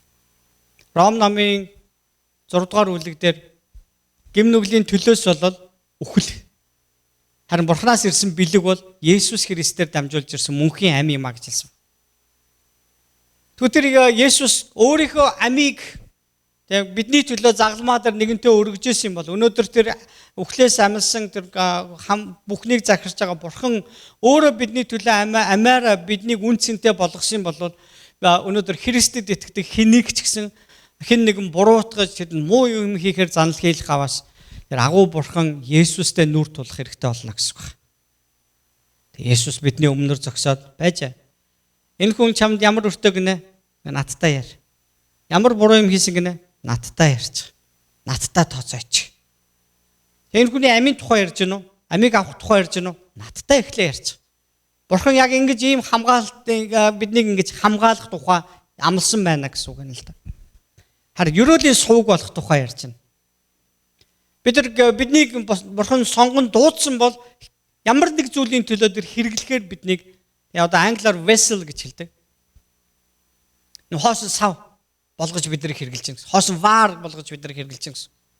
Тэгвэл одоо ваар хичнээн гой муухай байгаа нь үл шалтгаалж, ваарн дотор юу хийж байгааг шалтгаалж, юуны сав болж гэнэ гэж нэрлэгддэг тийм ээ. Хичнээн алтан сав байсан боловч тэн дотор шүлсээ хайвал юу болох вэ? Шүлсний сав бол. Нус цэрэг гэвэл нус цэрний сав бол. Айруу зүгээр нэг муухан материалаар зүгээр нэг шавар ваар байлаа. Ямар ч өнгөгүй цэцэг мэцэг байхгүй байлаа гэсэн тэн цэцэг гэвэл цэцэгнээс алт эрдэнэсээ гэвэл эрдэнэсээ сав болж хөөрөх байхгүй. Тэгэхээр гадна тал тийм амар чухал биш байдаг. Харин бид юунд хэрэглэгдэж байгаа нь бидний хэн болгодог байхгүй. Хин нэгэн болгож яадаг байхгүй. Тэгэхээр бурхан биднийг яг энэ амьдрал дээр ингэж хэрэглэхийг хүсэж байгаа гэсэн үг. Бид нар ихэвчлэн юундаа санаа зовдөг. Өнгө шавар бодоо олчаад байна. Тэгээ паалан унчаад байна л гэдээ ингээ яваад иддэг. Гадна талдаа айгүйг санаа зовдөг. Харин яг үнэндээ гол юм дээр бид нар ирдэггүйгээс болж маш их цагаа алддаг. Бурхан биднийг үнэхээр хэрэглэхийг хүсэж байгаа. Би танаас нэг асуулт асууя. Өөртөө хариулаарай. Та яг хэн бэ? Бурхан таныг яг хэн байлгахаар энэ дэлхийд илгээсэн юм бол? Та яг үнэхээр түүнийхэн дагуу хэрэглэгдэж чадж гэнэ үү? 15 жилийн өмнө би ингаа бид гэрэлж явах үед хоёулаа жоохон л байгаа байхгүй. Тэгээ би арай ах л да. Тэгтээ хоёулаа нэг жоохон манай уянгаа бол ерөөс ингэ жоох хөвцөж байгаа. Тэгээ ингээд нөгөө гэрч хурмын гэрчнэр гарч ирээл манадлын уянгагийн талын ингээд гэрчнэр гарч ирээг хэлэхдээ ингээд хүмүүсийн инээ түргээл тэгэл одоо манай найз гарч ирэнгүүтээ ингэж уянга манай чамайг өлгөө аваад явчихна гэсэн. Тэгсэн чинь найз нь уянгагийн найз гарч ирсэн аа. Манай уянга манайха таныг өлгөө аваад явчихна гэсэн баг. Хоёр талаас бөө инээдэн болсон. Юу өлгөн авч явах те. Хоёулаа ерөөсөө гэр бүл зохиож үзээгүй. Тэгээ Америк руу ирээд аав ээж болж үзээгүй. Ерөөсөө ирээд 13 оноод л хүүхэдтэй болсон. Тэгэл энд одоо сүмийн анд нөхдөс өөр одоо яг үнэндээ бол ойр дотны найз гэж баг байхгүй. Ингээд 15 жил өнгөрлөө. Бурхны ивэлийг л бид нар харж байна. Бид нар үнэндээ өөрсдөө юу яг бүтээгээд ингээд босгоод ирсэн юм бэ? Нэг л юм хэлж чадна. Энийг бурхан л хийж өгсөн. Өөрөө бид нар юу ч хийж чадахгүй байх байсан юм байна гэж харж байгаа. За тэгвэл Авраамыг дуудсан дуудлага дотор юм 5 зүйлийг бурхан хэлсэн байна. За тавг надтай хамт нэг хэлэхгүй юу? Эхлээд яасан гэсэн өөрийн хуучин амьдралаасаа гар гис. Out тэ гар гис. Хоёрдугаарт нь яв гис. Миний чамд харуулах газар руу яв. Энэ чиний хүслээр болохгүй ч гэсэн цаг хугацаанд чиний төлөө хийгдэж байгаа зүйл юм а гэсэн утгатай бурхан хэлсэн. Гуравдугаарт нь юу вэ? Гуравдугаарт нь ерөөх тухай ирсэн ба. Би чамаас агуу үндэсний гараа чиний нэрийг өргөж бусад үндэснүүдийн дунд жишээ үнээр алдартай нэгэн болно гэсэн. Дөрөвдүгээрт нь хамгаалах тухай ирсэн. Би чамаг өрөөж байгааг өрөөн, чамаг харааж байгааг би хараана гэж хэлсэн ба. Муу юм чамд хүн нэг хийж байгаад надад хийж байгаатай адилхан юм а. 5 дугаарт нь чи өөрөө ерөөлийн сууг болно гэж хэлсэн баг. Тэгээ одоо ингээд маш олон жил үйлчилсэн тийм туршлагатай үйлчлэгч нарын залбирлыг сонсвол хэн нэгний төлөө залбирж явахдаа тэд нар юу гэж хэлдэг бурхнаас эхэлж ингэж асуудаг. Бурхан минь энэ таныг хүүхдийн төлөө би яг юу хийж өгөх ёстой вэ? Тэгээ би яг одоо энэ зүйлийн төлөө хэрэглэгдэх ёстой бол намайг хэрэглээч бурхан минь гэдэг. Түүнээс бол өөрийнхөө хүчээр өөрийнхөө нэг аураагаараа ингэж хийдэггүй. Тэд нар хэн нэгний төлөө залбирвал, үйлчлвэл, туславал заавал бурхнаас асуудаг. Бурхан өөрийг нь хэрэгэлсэн байгаасаа гэдэг дээр анхаарлаа байнга тавьдаг. За тэгвэл Авраам тэр нутгаас гараад явх үед түүний одоо дүүгийн хүүхэд болох Лот гэр бүлтэйгээ хамт, мал хуу, эд хөрөнгөтэйгээ хамт Авраамтай хамт явсан баг. Бурхан Авраамыг дуудсан, харин Лотыг дуудаг баг. Лот харин дагаж явсан баг. Тэгээ магадгүй Авраам хамт явъя гэж хэлсэн байж болно, хэлээгүй байж болно. Библиэлд тэрийг дуртаагүй, харин Лот түүнтэй хамт явлаа гэсэн үг байж байгаа юм чинь. Тэгээд энд нэг юм хэсэг хугацааны дараа тэдэнд ямар асуудал гарсан бэ гэхээр тэд нар малчт нь хоорондоо ингэж муудалцаад бас тэрнээс болж нэг ах トゥ хоёр ч гэсэн хоорондоо бас асуудал үүссэн баг. Бидэнд бэлчээр хүрэлцэхгүй байна гэсэн. Яг үнэндээ нөгөө Библийн их бичлэг рүү харах юм бол тэр Лотын малчт нь Авраамийн бэлчээр рүү ингэж хальж орсноос олж Авраамийн хончт нь Лотын хончтой муудалцсан тухай гарч байгаа байхгүй. Тэгээ бэлчээр хүрэлцэхгүй байна гэсэн баг. Нэгс энэ юу гэсэн үг вэ гэхээр хүмүүсийн харилцааны дунд бас юм хил хязгаар гэж байдаг. Давах ёсгүй зүйлээ давчхаад тэгчгээд нөгөө хүнээ буруутгаад байгаа байхгүй тий. Өөр юм буруутгаад. Тийм харилцаанд ийм асуудал заримдаа хүмүүсийн дунд гардаг. Авраам бас үүнийг зохицуулах гэж оролцсон баг. Тэгээ эцэстээ ямар ч шийдвэрт хүрч чадаагүй учраас юу гэж хэлсэн гэхээр бид нар ах トゥ нар. Тийм учраас бидний дунд ийм сонин маргаан байгаад ч дийлэхгүй. Тийм учраас би чамд сонголт өгье. Чи харсан зүг рүүгээ өөрөө сонгосон зүг рүүгээ ингээд яваад дураараа амьдраараа. Би чиний явсан зүгээ эсрэг зүг рүү явъя гэж. Харилцаагаа авч үлдъя. Харин жоохон бэлчээр өөр байя л гэж хэлж байгаа. Энэ хоёр хүний хувьд би нэг хоёр юм яриад дуусч байна. Нэгдүгээрт нь Авраам Бурхны дуудлагыг аваад түүнийг дагсан баг. Харин Лот Авраам бурхан ямар нэгэн сайн зүйл хийх гэж гинөө, яах гэж гинөө, Авраамыг сайн зөвүүн сонголттой нөхөр байхгүй тий. Энэ амжилттай явах нөхөр байгаа. Энийг дагах юм бол би амжилттай болох нь гэж бодоод түүнийг дагсан уу? Ямар нэг байдлаар тэр өөрөө дагсан байна. Бурханаас ихтэй, хүнээс ихтэй. Авраамд юу байсан? Бурханы дуудлагыг дагсан, түүний амлалтанд итгэсэн байна. Тэгээд тэр Авраамгийн хувийн амьдрал нь ямар хүн байсан бэ гэхээр бид нар энэ 12 дугаар бүлгийн 7, 8 дугаар ишлэл, 13 дугаар бүлгийн 4, 18 дугаар ишлэлийг харах юм бол тэр явсан газар болгон, шинэ очисон газар болгондоо тахилын ширээ босгож, тахил өргөж Бурхны нэрийг дуудажсэн тухай байгаа. Тэр өргөлж Бурхантай хамт алхахыг хүсдэг. Тэр Бурхантай харилцааны юм гүнзгий хүн байсан байна. Лотын тухай энэ дэр бичээгүй. Лот тахилын ширээ босгочоо Бурхны нэрийг дуудажээ, Бурхан залбирчээ гэж бичигдээгүй байна. Библиэд бичигдээгүй бол энэ тэгж хийдэггүй байсан гэсэн утгаар бид нар бас нэг талаараа ойлгож болно гэсэн. Энэ хоёр хүний Бурхантай харилцдаг харилцаа тис ондоо байна гэсэн.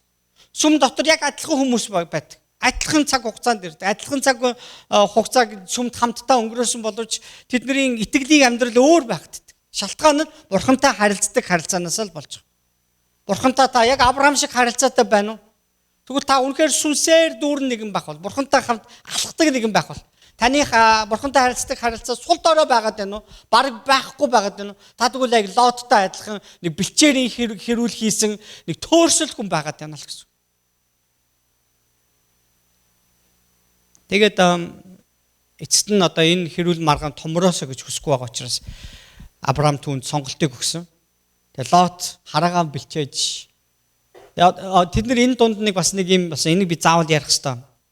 Яг энэ маргаан гарахаас өмнө тэд нар ясаг тэр нөгөө тэр Канаан нутагт нь ган гачиг болоод жоохон хоол хүнс хомс болсон байхгүй. Тэгээд тийм учраас тэд нар Египтийн нутаг руу явсан байдаг. Тэгээд Египтэд очингуудаа Египт тэр үед бас нэлээд хүчрхэгдэж байгаа тийм үндэстэн байсан. Тэгсэн чинь Авраам өөрийнхөө эхнэр Сарад юу гэж хэлсэн гэхээр Сара энэ чи үнэхээр үзэсгэлэнтэй сайхан бүсгүй учраас тэгээ энтхийн хүмүүс чамаг хаан ч юм уу хин чин намайг алаад чамаг эхнэрээ болгож авчих үдэ. Тийм учраас чи миний төлөө нэг юм хийж өгөөч. Тэгээ өөрийгөө миний дүүгээ хэлчихдэггүй гэсэн баг. Тэгээ хүмүүс ингээд асуух дээр энэ миний дүү л гэдэг. Сараач тийм ээ гэдэг. Тэгсэн чинь нөгөө маш үзэсгэлэнтэй эмэгтэй байсан байгаа. За одоо баг нэг 70 орчим насны эмэгтэй байгаа шүү дээ. 70 гаруй насны эмэгтэй. Тэгэхээр 70 гаруй насны эмэгтэй бас яаж үзэсгэлэнтэй байсан байх вэ гэхээр тэр үед хүмүүс баг 200 настай байсан байхгүй юу. Эд одоо нэг 40 хэдэн настай л байхгүй. 40 настай. За тэгэл эд одоо тийм насан дээр явж байгаа гэсэн үг. Гэхдээ яг хүний насаар бол энэ 70 орчим насны хүн. Тэгээ өөрсдөө бол бид нар хөгшөнгө бодож байгаа үе шүү дээ. Ямар ч байсан маш их сайхан үзэсгэлэнтэй эмэгтэй байж. За тэгээд Египтийн хаан түүнийг өөртөө эхнэр болгоод авчихсан байгаа. Яг тэгээд одоо худ ураг болсныхоо хувьд Авраамыг их сайхан байлгасан гэж байгаа байхгүй. Тэгээд тэнд хэр удсан бүүмэд цаг хугацааг нь бичээгүй. Хэсэг хугацааны дараа нөгөө Египтийн хаан юг мэдэрсэхтэй түүний гэр бүлд ингээ бүр ерөөсөө шалтгаан нь олдохгүй гай зовлон тохиолдсон. Ингээл өвчин зовлон үхэл хагцал тохиолдсон. Энэ бол бурхнаас л ийм ирчлээ гэж тэд яг тооцсон учраас учрыг нь олсон чинь яасан гэсэн чинь хүн ихнэр аваад суудсан байсан гэдэг чинь. Тэр үед бол энэ өстө байж боломгүй зүйл байхгүй юу? Хүний ихнэр л гэх юм бол шууд орхидог. Тэгээд чи юу хийж гин вэ гэж Авраамд хэлсэн баг. Тэгээ чи одоо энэ ихнэрээ буцааж ав. Тэгээ биднээс бас энэ хараал ингэж зайлахын тулд ингээд энийг аваараа гэд баахан ийд хөрөг мал хуу гэсэн баг. За ийм нэг юм балаг тарьсан баг. За ингээд Авраам тэнд ингээд жоохон бүтлгүүцсэн байгаа. Худлаа ярьснаасаа болоод өөрийгөө нөгөө санаа зовлолоос болоод худлаа ярьсан. Тэгээ энэ бас хэдэн жил үргэлжсэнийг Библи бичээгүй ч гэсэн Авраам эндээс маш том зүйл сурсан гэж би боддог. Яг түүхэндээ дахиад харах юм бол Авраам бас дахиад тэгдэг баг. Тэгээ түүний цорын ганцгүй Исаак ч гэсэн бас өөрийнхөө эхнэрийг бас миний дүү гэж хэлээд бас асуудал болдог. Тэгээд худлаа ярих гэдэг бол дандаа балаг. Тийм ээ? Тэгээ санаа зовсондоо, айсандаа худлаа ярьж худлаа юм хийнэ гэдэг бол дандаа балагтай байдаг гэдгийг Библиэс бид нар харж байна. Тэгээд тэд нар бас Бурхны амлсан тэр газар Канаанд тэд нар хичнээн хэцүү байсан ч амьдрах нь уг нь үүрэг нь багхгүй. Гэтэл тэд нар нөгөө гой сайхан амьдрал байгаа газар руу тэд нар нүүрсэн баг. Египтэд очиж. Египтэд очиод өрөөсөө тэнд болсонгүй. Сүүлдээ нөгөө тэнд харилцаанд том асуудал гарч байгаа учраас тэд буцаж явахаас байгаа. Тэгээ буцаад Канаанд ирсэн. Канаанд ирээ удаагүй байжсэн тэр дүү Лот нь хэрүүл хийж ихсэн. Тэгээд Лотыгоо чи нэг газар сонгоод яв гэсэн. Лот яг газараа сонгох үедээ тэр газар нутгийг ингээ харсан чинь тэр одоо Содом Гомор гэж газар хот байдаг. Тэр газар нь яг Египтийн нутаг шиг байсан юм а гэж байгаа байхгүй. Бурхан тэр газрыг одоо шийдэхээс өмнө Египтийн нутаг шиг харагдсан. Тэгээд Лот тэр зүгийг сонгоод явсан байдаг байхгүй. Энд яг юу болоод өнгөрцөн бэ гэхээр Египт гэдэг бол одоо Библиэлд ерөөсөө бүр тэр чигээрээ бидний хуучин амьдралыг, нүгэлт амьдралыг муу одоо чөтгөрүүдийн буюу тэр бузар муу бүхий тэр амьдралыг ярьж байгаа байхгүй. Тэр ертөнцийг ярьж байгаа гэсэн. Бурхны амлаж би чамайг өрөөнө гэсэн газарт түүний өрөөл амлалтанд нь итгээд байх нь тэдний хувьд зүв байсан боловч Авраам тэнд нэг алдаа хийж тэнд ган гачиг болонгууд яасан гэтэр амин зуулгын эрхэнд тэр нутаг руу явсан баг. Тэгээ тэр буруу газар руугаа буруу нөхцөл байдал руу сорилт донд орсон байна л гэсэн үг байхгүй. Тэгээ хэрвээ тэр буруу газараа бид нар очих юм бол яах вэ? Бид нар ингэж янз бүрийн байдлаар уруу татхаар унгахаар тэр газарт бид нар байх юм бол яах вэ? Бид нар үүнээс болж ундаг байгаа. Тийм учраас Библиэр дамжуулж Бурхан бидэнд одоо Христэд итгэгчнэр дандаа юу гэж загтгүй гэхээр зөв газараа яваа. Зөв хандлагатай бай. Зөв имийг үйлдээ. Буруу зүйлээс татгал заа. Бузар муу хүслээс зүхтаа гэж дандаа ярьж байгаа. Тэгээ нэг манай найз тэгж хэлсэн. Сүмд явахгүй болчихсон. Нилээн дээр үед болсон. Сүмд явахгүй. Хөөе чи яач очиж чи сүмдээ ирэхгүй яасан мэ? Оо найз сүлийн үед та айгүйх ингээд сатанд дарлагдж байна гэсэн мэ. Одоо чөтгөрт дарлагдчих. За чөтгөр чамайг яаж дарлаад байна? Гүү тэгэл арх уугаал, тамхи татуулаад тэгэл сүмд ингээд явах гэхээр явуулахгүй ингээд лагаад байна. Тэгээ бид нар тоглоом хийсэн. Яасан сатан гарт ирчээл чиний ам руу арх цутгаад байна гэл. Тэгээ өөрийнх нь амьдралыг сонсох тэр зүгээр л нөгөө сүмд явахтаар амар уутгартай байгаа байхгүй юу? Дандаа өөрчлөгдөх тухай яриад нөгөө нэг фан амьдрал руусаа байхгүй. Нөгөө нэг гой паринууд хаанч байхгүй.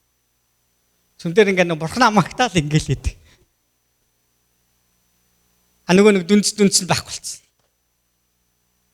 Тэгээ нөгөө баарандаа очин нөгөө буруу газараа очин тэнд тэгэл яа дээ найзууд нь чи уусангүй эзсэнгүй татсангүй яг би бас үнэг туулж байгаа л ирсэн. Та хүн ч гэсэн бас туулчихж байгаа. Библи бидэнд дахиад өнөөдөр сануулж байгаа. Хэрвээ та тэр газараа буцаал очих юм бол яг л ийм бүтлгүүтлийг л амсгал. Харин Авраамийн шийдвэр тэндээс буцаж Бурхны амлсан заасан газарт ирсэн баг. Тэгээ тэр үед Бурхан тэдний амьдрал бас тохиолдол юу гарсан гэсэн нөгөө Египтэд очино Лотод нөлөөлсөн байгаа байхгүй юу. Тэгээд тэр газар сонгохдоо Египтийн нутаг шиг газрыг сонгож байгаа байхгүй юу. Харахад сайхан. айгүйх боломжийн өөрийг нь хүлээн зөвшөөрж дураараа амьдрч болохоор тийм газрыг сонгож байгаа байхгүй. Лотын сонголт яг юм баг. Нөгөө Египтэд байсан нь Лотод нөлөөлсөн. Харин Авраамд тэнд ингээ асуудал гарсан учраас тэр Египтийн нутагт байсан шиг амьдрмааргүй харин Бурхны өөрт нөгж байгаагаар амьдрахаар тэр шийдэж ирсэн баг. Хоёр өөр одоо үзэлтэй болоод ирсэн баг. Тийм учраас тэнд ийм одоо мөргөлдөөн гарсан. Энэ асуудлын цаана ясаг тэр хоёр салж нүгөөс өөр аргагүй болсон байгаа. Хүн эцээ эцэд өөрийнхөө авралын төлөө өөрийнхөө амьдралын төлөө сонголтыг хийдэг. Бурхан таныг хүчээр өөртөө итгүүлэхгүй. Тэр танд харин өөрт нь ирэх боломжийг өгч өөрийнхөө тухай яриулдаг. Бурхан биднийг өөрт нь итгэхэд тусалдаг. Харин тэр хизээж бидэнд энэ авралыг ингээд тулгадаггүй байна. Яг тэгвэл энэ нь биднээс шалтгаалж хийх ёстой шийдвэр байдаг учраас. Яг хоёр салаа зам дээр ирсэн тэр хоёр. Тэгээ хоёр тишээ явсан байна. Төгсгөл нь яг яаж таарсан бэ гэхээр Лотыг дөнгөж явсны дараа Бурхан Авраамд ярьж эхэлсэн байна. Чи баруун зүүн өмнө хойд зүгрүүгээ ингээд нүд бэлчээн хар. Энэ бүх газар нутаг чиний өрөөдмөх болно гэсэн. Ялангуяа Лотын сонгоод явсан газар ч гэсэн түүний өрөөдмөх болсон байна. Тэгэхээр Бурханыг сонгож байгаа хүнд ч гэсэн тэр өрөөл үргэлж байсаар л байх болно. Харин Лот шинэ газар очиж Бурхан түүнтэй ярихгүй л байгаа байхгүй. Яг тэгвэл Лот өөрөө Бурхантай ярихгүй байгаа ч гэсэн. Бурхан надтай ярихгүй байна гэж хүмүүс ярьдаг. Бурхан надаа ерөөсөө дуу хоолой сонсохгүй байна гэж хүмүүс ярьдаг. Үнэн дээр бид нар сонсож байна уу? Үнэн дээр бид нар түүнтэй ярьж байна уу? Түүнтэй холбогдож байна уу гэдэг маш чухал. Үйлс номын 5 дугаар бүлгийн 38-аас 39 дугаар ишлэлдэр Христэд итгэгч нар Есүс Христ Тэнгэрөд өргөгдсөний дараа Христэд итгэгч нар Иерусалимд сайн мэдээд харааж байгаад тэр шашны бүлгийн хүмүүс баригдаад удирдагч нар тэнд ингэж зодуулж нүдүүлээд ингэ шүүгдэжсэн яг тэр үед нэгэн алдартай одоо юуны Библийн багш Гамлиэл гэж хүн хурж ирээд настай хүн хурж ирээ юу гэж хэлсэн бэ гэхээр хэрвээ энэ хүмүүсийн дунд болж байгаа энэ хүмүүсээр хийгдэж байгаа зүйл нь Бурханаас ихтэй бол биш хүнээс ихтэй бол төд удалгүй нурж унах болно. Үйлс номын 5 дугаар бүлэг дээр шүү дээ. Харин Бурханаас ихтэй бол бид нар бүр энэ хүмүүст муу хандсанараа Бурханы эсрэг болчихж байгаа юм биш үү гэж хэлсэн. Тэгээд тэр хүмүүс зөвшөөрөөд энэ айгүй мэрэгэн ухаан байна гэж зөвшөөрөөд нөгөө хүмүүсийг орхисон. Харин тэр үед ингэж хавчигдаж явсан сайн мэдээ өнөөдөр энэ дэлхий дээр амьдарч байгаа 8 орчим тэрбум хүмүүсээс тийм ээ ойролцоогоор 3 тэрбум хүн өнөөдөр Христэд итгэх хүртэл ингэж үргэлжилсээр байгаа. Энэ юу ч зогсооч чадаагүй цаг хугацааныхаа туршид өчнөөн дайн дажин тэ ингэ төв алгасаж тойрч ингэж ирсэн. Өнөөдөр Монголд ч гэсэн өнөөдөр Христэд итгэсэн нарыг тийм сайн хүлээж авахгүй байгаа ч гэсэн би одоо сайн санаж байна. 1992 онд тийм ээ ойролцоогоор 200-аад хүн байсан бол өнөөдөр 45 мянган хүртэл өссөн байна. Өнөөдөр Христэд итгэдэг гэдгийг хүлээн зөвшөөрсөн хүмүүсийн нийт тоо 100 мянгад хүрсэн шүү дээ. Би ер нь бол Христийнхэн сайн зөв гэж бодож байгаа гэсэн хүмүүс 100 мянга байж байгаа. Тэр хүмүүс өөрсдийнхөө хүчийг ашиглаад Монголыг эргүүлэх боломж байгааз тийм сонирхол байхгүй. Тэд нар улс төрөөр оролдохгүй. Харин тэд нар Бурхан өөрсдийг нь энэ үндэсний төлөө юу хийж өөрийнх нь хамаадан садан хайртай хүмүүс бүр тэр ч байтугай гудамжинд хэвтэж байгаа өөртөө нь хар илгийн хүн байсан ч тэдэнд юу хийхийг хүсэж байгаа тэрэнд хэрэглэгдэх гэж байгаа тэр хүмүүс байхгүй. Орчин цагийн Авраамууд бол бид нар баг. Авраам Сара гэж нэгэн гэр бүлийг Бурхан ингэ сонгож авсан. Авраам гэдэг нь одоо өргөмжлөгдсөн тийм одоо эцэг гэсэн утгатай нэр Сара гэдэг нь болохоор зэрэг одоо my princess буюу миний гүнж гэсэн утгатай байгаа. Тэгээ нэгсэндээ хүмүүсийн өхөөрдөл өргөмжлөлийг ингэж сануулсан тийм нэр байсан ба. Харин Бурхан тэдний нэрийг өөрчилсөн байдаг. Өөрчлөгдөө Авраамыг Авраам болгосон. Яг гэвэл чи олон үндэсний өвөг болох учраас чамайг би зүгээр л father буюу одоо эцэг гэж тийм нэрээр солио гэсэн баг. Тэгээд нөгөө Сара буюу одоо Авраамын эхнэр Сара өөрийн эцгийн ч юм уу эсвэл одоо өөрийн нөхөртөө зөвхөн миний гүнж байсан бол түүнийг нэрийг Бурхан өөрчилж принцесс болгосон ба зөвөр дан гүнж болгосон ба. Сара гэж. Өөрөөр хэлбэл Бурханы юу гэсэн үг шүү дээ, тийм ээ? Бурхан энэ нэрийг өгч тэдний амьдралд зорилгыг авчирсан гэсэн үг. Хамгийн сүүлд нь Эхлэл номын 14 дугаар бүлгийг харах юм бол Лот нөгөө өөрийн сонгосон нутагтаа ингээд очиод тэр Содом гэж хотын ойролцоо тухайн үед бол төм түжигнсэн тийм хот байсан. Тэгээд тэр нутгийн ойролцоо тэр мал хуутай малчин хүн учраас тэнд ингэж бизнесээс цэглүүлэхээр тэнд ингээ ойрхон очиж ингэж буудал тэнд нутгалсан баг. Харин төд дуудлагуудын улс төрийн нэг маш том юм хагаралтан гараад хэд хэдэн хаадууд хоорондоо нийлээ хоёр тал болоод байлцсан чинь Содом тэр хотын Содомын хаан тэр улсын тэр тэдний бүлэглэл ялагдаад тэгээ хамаг юм булаагдах үед Лот өөрийнхөө мал хуу гэр бүлийнхээ хамтаар булаагдаад явсан байдаг. Тэгээ тэн үүмэнээр нэгэн хүн зүхтэж амьд үлдсэн хүн Авраамд ирээд хэлсэн байгаа. Магадгүй Лотын гэрийнхний нэг байж. Тэгээд Авраамд ирээд дүү чинь ингээ булагдаа аваачлаа гэсэн. Авраам сонсонгуудаа тэр 300 өөрийнх нь гэрт тэгээ тусгаалan бэлтгэгдсэн 318 хүн шүү дээ. 318 хүнийг аваад нөгөө үү олон цэрэгтэй тэр айрмын араас явсан байдаг байхгүй. Энэ бол үнэхээр солиорлох байхгүй. Та бодоод үзэлтэй 318 хүн байхгүй. 318 хүн байхгүй. Тэр хитэн мянгаж цэрэг байгаа бүү мэд шүү дээ. Тэр чинь хитэн улсууд ингээд цэрэг армаа нийлүүлж байгаа амар том дайм болсон. Тэдний араас нэгэж очиод шөнөөр тэднэрлүү дараад хүүс дэмдэрч тэд нар талаар нэг зугцсан тухай байдаг.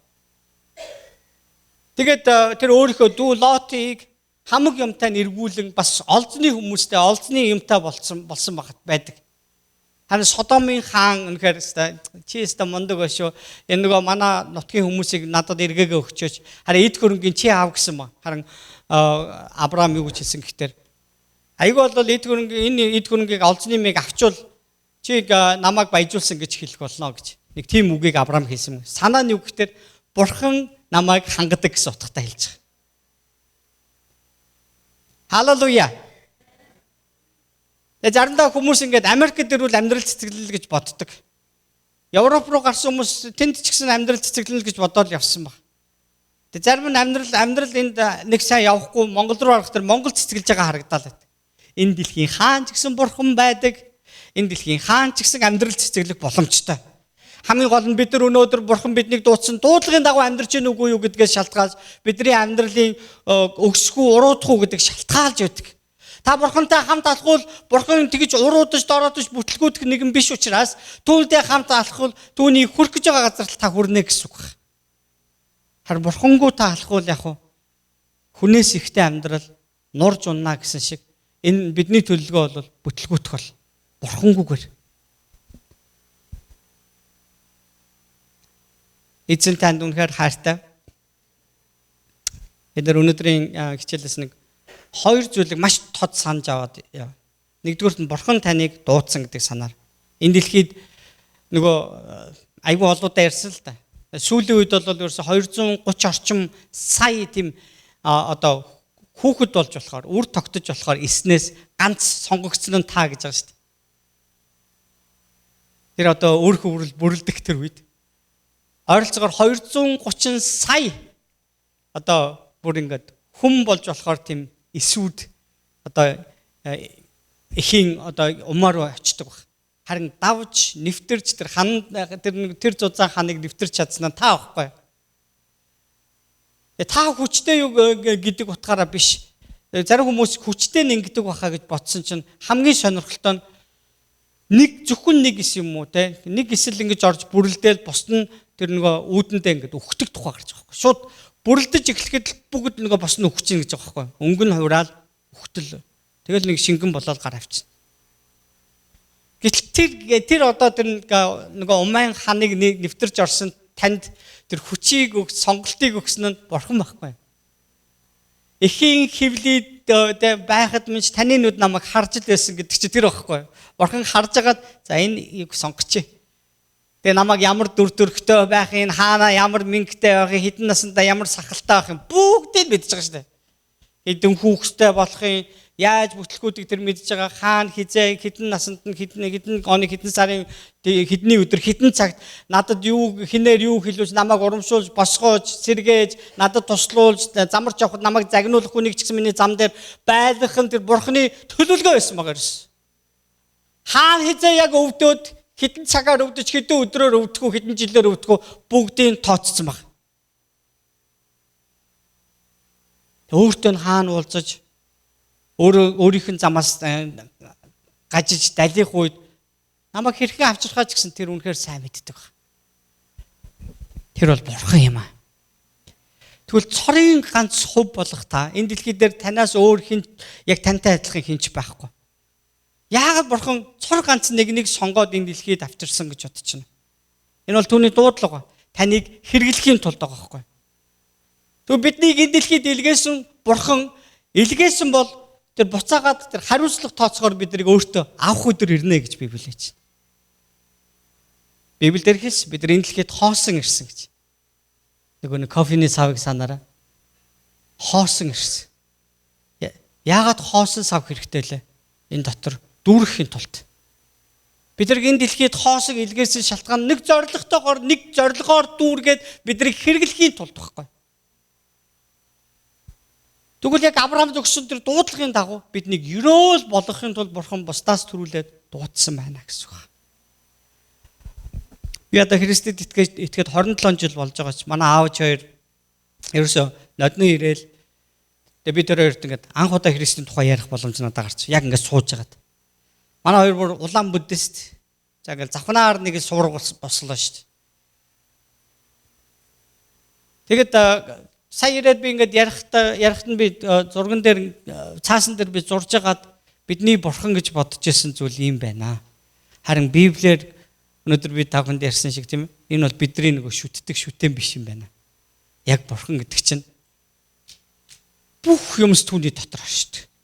Бүх юмсын дотор тэр өөрөө оршдог. Түүнийг нэг юм оршихуд авчираад ингэж яг ийм юмаа гэж тайлбарлах эрх бол бүтээлүүдэд нь байхгүй. Бид нар түүнийг ямар дүрхтэйг нь мэдэхгүй, хэр том юм гэдгийг нь мэдэхгүй, хэр хүчтэйг нь ч бид нар мэдэхгүй. Харин хүчтэйг нь яаж мэдгүй? Түүнийг хэр зэрэг агуу вэ гэдгийг яаж мэдгүй гэхээр түүний хийсэн бүтээсэн зүйлийг хараад. Библиэлд нэг Тэнгэрийн тухай Тэнгэрийг зүүрлэхдээ Тэнгэр бурхныг хэрхэн илчилдэг вэ гэдэг талаар нэг шүлэг байдаг. Тэгээ Монгол нэг хүн орчуулахдаа ингэж гоё орчуулж байсан. Тэгээ одоогийн орчуулга нь тийм биш л дээ. Тэгээ ингэж хэлсэн. Хязгааргүй уудам хөх тэнгэр бүтээсэн эзнийхээ сүр жавхлан гайхуулах та. Одод шөнөөр оюун ухааныг нь багтуулж гэрэлт өдрөөр хүч чадлыг нь тунхаглалт юм а гэсэн. Гэрэлтээ өдөр бид нар юу харах вэ? Уудам хөх тэнгэрийг харж маш хүчрэхгүйдээ тэр хүнд захирагдахгүй болож хүнийг хөөрхөн шоглож чадах тэр хүчрэхэг үйлнүүдийг харж байна. Бидний гарт баригдахгүй ш тэр үйл маш их ус, маш их тэр цэнгийг авчирч тийм ээ. Энэ дэлхийн ертөнцийг биднийг багтааж байгаа энэ дэлхийн ертөнцийн цаг агаарыг тэдэрлээ өөрчилж штэ.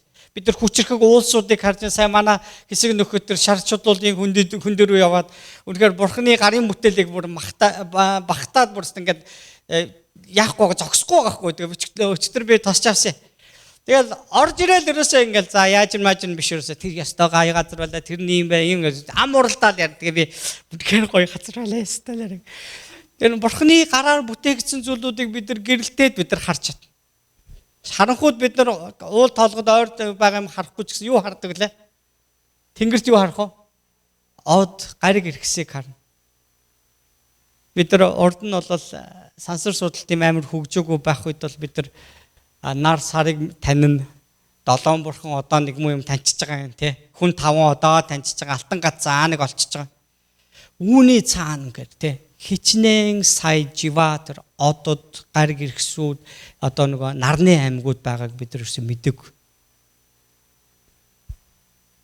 Hubble Express гэдэг одоо энэ Америкийн засгийн газар ялангуяа ерөнхийлөгчийн тушаалаар нэг тийм шин дуран хийсэн байгаа маш их мөнгө зараад тэгээ хиймэл дагуул дээр байрлуулсан нэг тийм юм алтаар хийсэн алтны орцтой тийм нэг том юм толон дуран хийсэн байна л да. Тэгээ тэрийг хийсний дараа хүн төрлөختөн өнгөрсөн цаг хугацааны туршид харж чадаагүй тэр зүйлийг 200 дахин илүү харах болсон гэж байгаа юм. Тэгээ шин гаригууд одод хаанаас төрдийн од хаан бас ингээд мөхтийн гэдэг хүртэл мэддэг болсон ба. YouTube дээр энэ тухай байж байгаа. Тэгээ би ямар яриагаар энэ яриагаа дуусгах гэдэг нь өгтөр. Бурхны тухай ойлголтоо өөрчлөё. Энэ оны эхэнд бид нар ярьж эхэлсэн тийм ээ. Бурхны тухай ойлголтоо бид нар өөрчлөё. Бурхан болвол тэр шүтэн биш. Бидний гараар хийгдсэн тэр зүйлд оршдог тийм жижигхэн биш байхгүй юу? Бид нар өөрсдөө түүний хувьд шоргоолчноос ч жижигхэн. Хүн шоргоолж хоёр болоод үнэхээр нэг ойлголцохын аргагүй харьцангуй өөр тийм одоо хэмжээс. Тэгвэл бурхан бидний хувьд бол үнэхээр тийм агуу том хэмжээс. Бид нар үүнийг бол ойлгож чадахгүй. Тийм учраас бид нар газар дээр тэр одоо хэмжиж чадахгүй, ойлгож чадахгүй бурханы тухай ярьж байхаар гартаа баригдахаар ямар нэг юм хийчихье гэд ингээд идэг.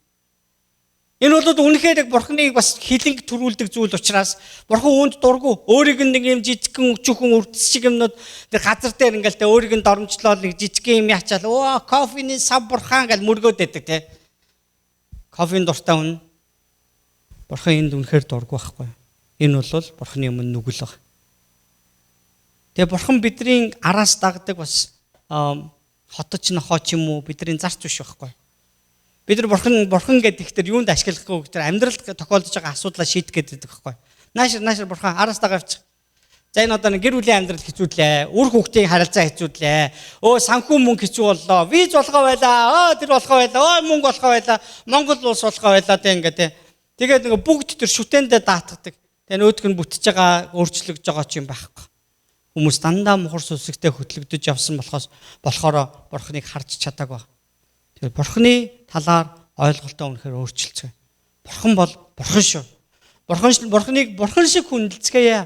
Түүний өмнө бүгдээрээ имэйлттэйгээр хичээлттэйгээр амьдрцгаая. Түүнд итгээрэй. Түүнийг дуудаарай. Тэр өөрийгөө танд үнэхээр илчлэхийг тэр хүсдэг тэр бурхан баг. Та бүхний нүдэнд харагдаж байгаа энэ зүйл бол яг нөгөө тэр Hubble Express тэр том шин дурангаар олж харсан нэг бөөн одны бөөгнөр л байгаа. Энэ дотор ирсэн манай нарны аймаг шиг хідэн сая тийм аймаг байна гэж байгаа байхгүй. Зарим нь бүр хэд хэдэн нартай тийм аймаг байна гэж. За тэгвэл Авраам, Лот хоёрын амьдралаас бид нар эхнийх нэгдүгüрт нь бид бурханыг бурхан гэдгийг тийм бид нар санья. Лот бурханыг тоохгүй байгаад байгаа байхгүй. Тийм учраас түүний амьдралд юм асуудал ирсэн. Дараагийн бүлгүүд дээр Лот тэр Авраам түүнийг ингээд арай хийж авраад ирсэн ч гэсэн Лот Авраамтай амьдрахыг хүсээг баг. Буцаад Содом руу явсан. Тэгээ Содомын хүмүүс маш бузар муу байсан гэж 13 дугаар бүлгийн төгсгөл дээр бичсэн. Тэр хүмүүс маш их муухай зүйл хийдэг байсан учраас бурхан тэр хотыг шийтгсэн. Тэгээ тэндээс бурхан одоо Лотын гэр бүлийг авруулахаар тэнгэр элчи илгээсэн байгаа. Зарцнаараа илгээсэн. Тэгээ Лот хоёр охинтойгоо аврагдсан боловч тэр Авраамтай буцаж бас нийлхийг хүсээгүй. Ерөөсөө ингээл зөрүүдлээл яваад байгаа байхгүй. Түүний Лотын амьдралын туршид бурхан түүнийг өөртөө авчрахаар ингээд олон удаа ийм орлогууд хийсэн ч тэр хуучин амьдралаас ерөөсөө гарахыг хүсэхгүй амьдраадсэн. Эцэст нь ууланд ингээд хоёр охинтойгоо амьдрахаар шийдсэн. Агууд. Тэр нөгөө хоёр охин нь эцгээс согтоож байгаад эцгээсээ хүүхдүүдтэй болдог.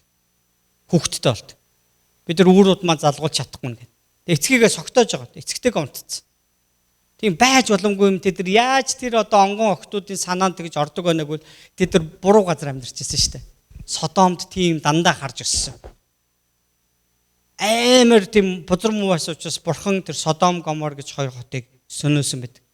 Бомбей хотын сүрэлгээд юу мэдэх бах тийм ээ.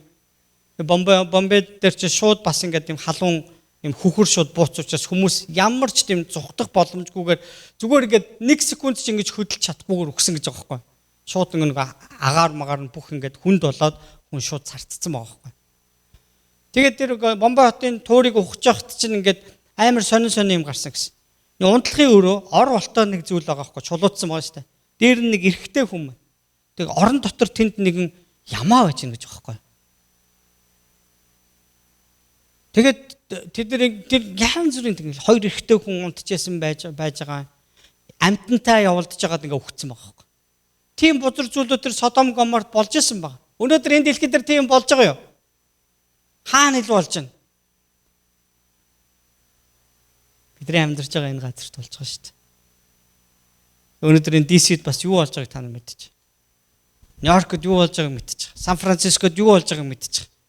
Америкийн ингээд 50 мууж бүгдээрээ ингээд өнөөдөр тэр ижил хүснэндээ гэрэлтийг зөвшөөрчлөө.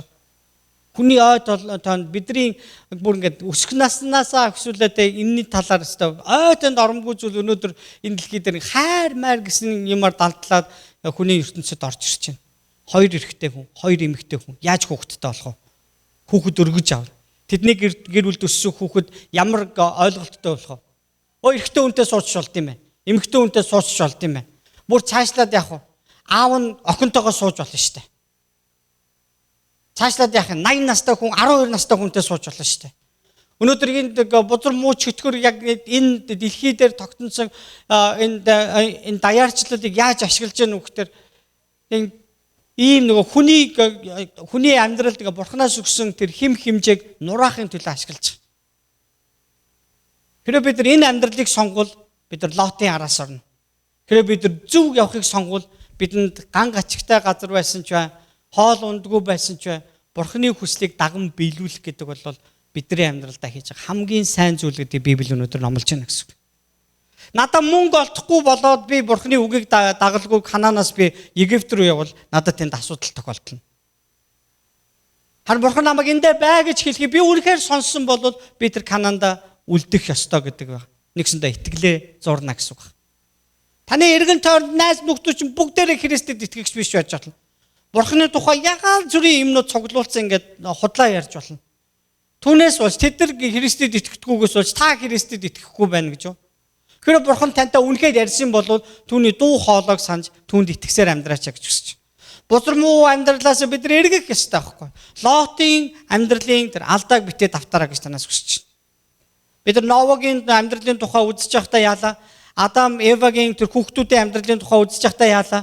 Хүн алсан Каян тийм ээ өөрийнхөө дүүг алсан Каяны удам үргэлжилсэн ч Новогийн үеэр болсон тэр Бурхан энэ дэлхийд буулгасан тэр шийтглийн үеэр үр удамтайгаа устсан байгаа. Харин тэр үнэхээр Бурханд итгэсээр байгаа тэр одоо тэр сетийн удам үргэлжлэн одоо энэ Авраам дээр ирж байгаа гэдгийг та нар санаарай.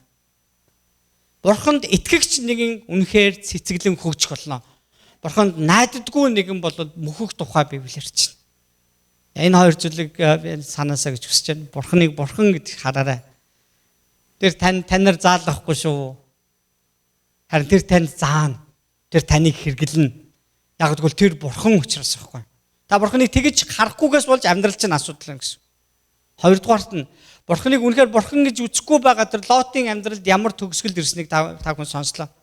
Ийм муу зүйл бидний амьдралд битээ тохиолдсон. Хамтдаа залбирцгаая.